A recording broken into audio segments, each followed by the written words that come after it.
Tadi saya tanya jiran India saya, kenapa dia sambut Deepavali. Awak tahu tak dia kata apa? Awak pergi tengok tak ChatGPT je lah. Tapi dia gurau je lah. Dia terangkan kepada saya pada akhirnya dan saya juga tanya dia macam-macam soalan yang buatkan saya rasa saya macam tidak tahu apa-apa tentang budaya orang India. Jadi, adalah video ni. Sebab kita tahu kalau kita nak belajar sesuatu, cara yang paling baik ialah kita mengajar orang lain kan. Jadi dalam video ini saya akan kongsi dengan awak beberapa festival yang penting bagi orang India seperti Deepavali, Thaipusam, Pongal dan juga Tahun Baru bagi orang India.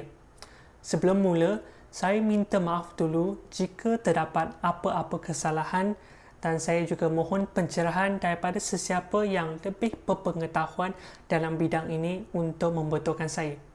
Jom kami mula sekarang. Kami mula dengan Deepavali dulu. Pertama, Deepavali bukan tahun baru bagi orang India. Ya, bukan. Kedua, Deepavali hanya satu hari saja. Tak macam tahun baru orang Cina yang sepanjang sebulan ataupun hari raya yang sepanjang sebulan. Deepavali sehari saja. Ketiga, Deepavali ataupun Diwali, dua-dua betul sebab kedua-dua mereka datang daripada bahasa Sanskrit yang sama yang membawa maksud deretan cahaya. Keempat, kami sembang sikit tentang asal-usul Deepavali. Okay, melalui jiran India saya, asal-usul berbeza kalau dari selatan India dan juga utara India. Tetapi persamaan antara mereka ialah dewa jahat telah dikalahkan. Rakyat kembali bebas, tak diseksa lagi. Jadi mereka nak sambut. Mereka nyalakan lampu minyak, lilin dan main mercun api. Begini saja cerita. Jadi kami boleh fahamkan Deepavali sebagai festival yang sambut benda baik dan mempercayai bahawa cahaya akan sentiasa memenangi kegelapan. Okey, sekarang kami tengok festival kedua, iaitu Thaipusam. Okey, mungkin awak dah tahu. Awak pernah nampak orang ada bawa benda ke bahu dan mereka naik ke atas batu cave dan sembah ke sana. Ya, jadi apa benda yang mereka bawa tu? Itu dipanggil kavadi. Kavadi ialah beban fizikal yang diangkat oleh mereka masa Thaipusam ini. Dan kavadi yang paling biasa yang awak jumpa mungkin dibuat daripada kayu dan dihiasi dengan gambar Dewa Murugan dan mereka sembah kat sana. Ataupun kavadi juga boleh diisi dengan air suci ataupun susu dan mereka juga gunanya bila mereka dah sampai ke atas. Jiran India saya kata mereka tuangkan susu tu ke atas patung dewa selepas mereka dah naik ke atas. Dan mungkin orang nak tanya kenapa mereka nak buat ni. Okey.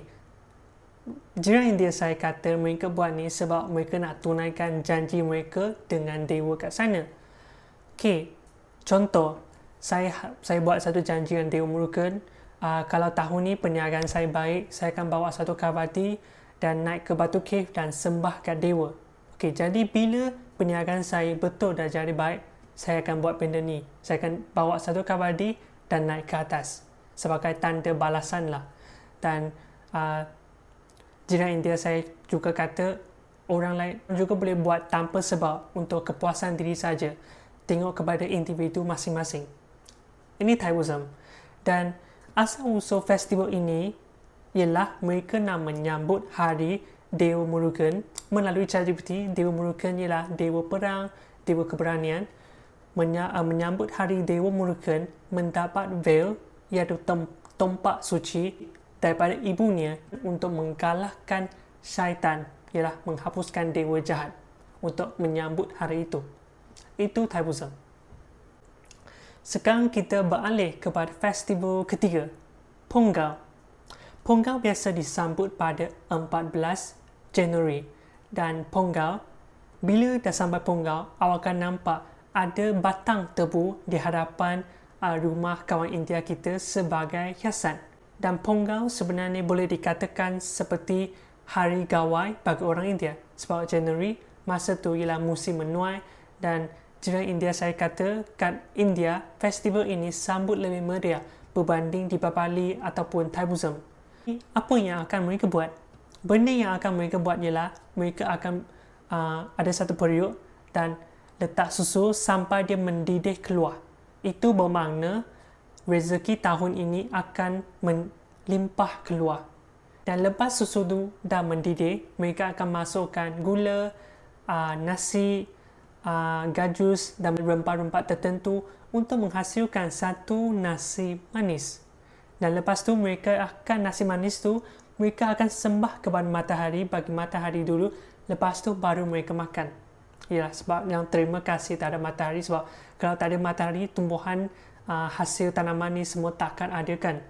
Okay. Dan jiran India tu saya kata mereka boleh makan begitu saja tanpa dengan lawan lain. Nasi manis itu. Okey, sekarang kami beralih kepada festival keempat, iaitu Tahun Baru bagi orang India. Sebenarnya, Tahun Baru bagi orang India biasanya jatuh pada 14 April dan dinamakan sebagai Tamil Putandu. Tetapi, benda yang buatkan saya rasa pelik ialah hari ini biasanya macam tidak dikira sebagai cuti umum dalam negara kita. Dan saya belum sempat lagi tanya abang jiran India saya apa yang mereka buat.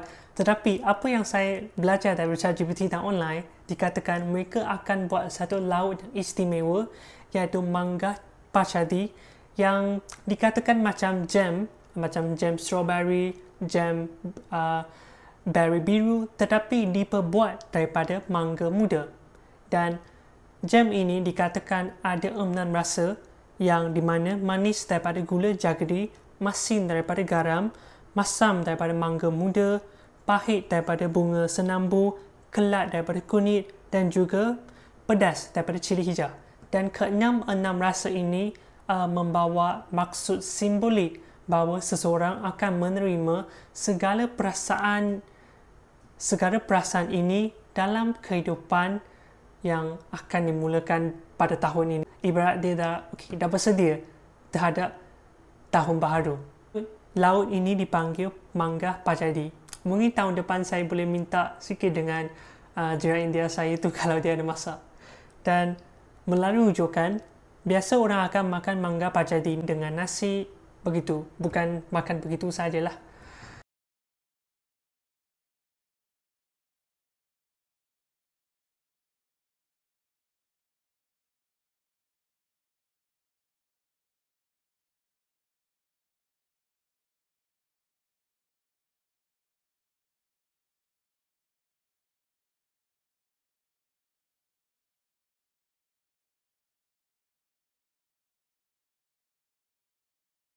Okey, perkongsian saya sampai hari ini saja. Jumpa lagi. Jaga diri.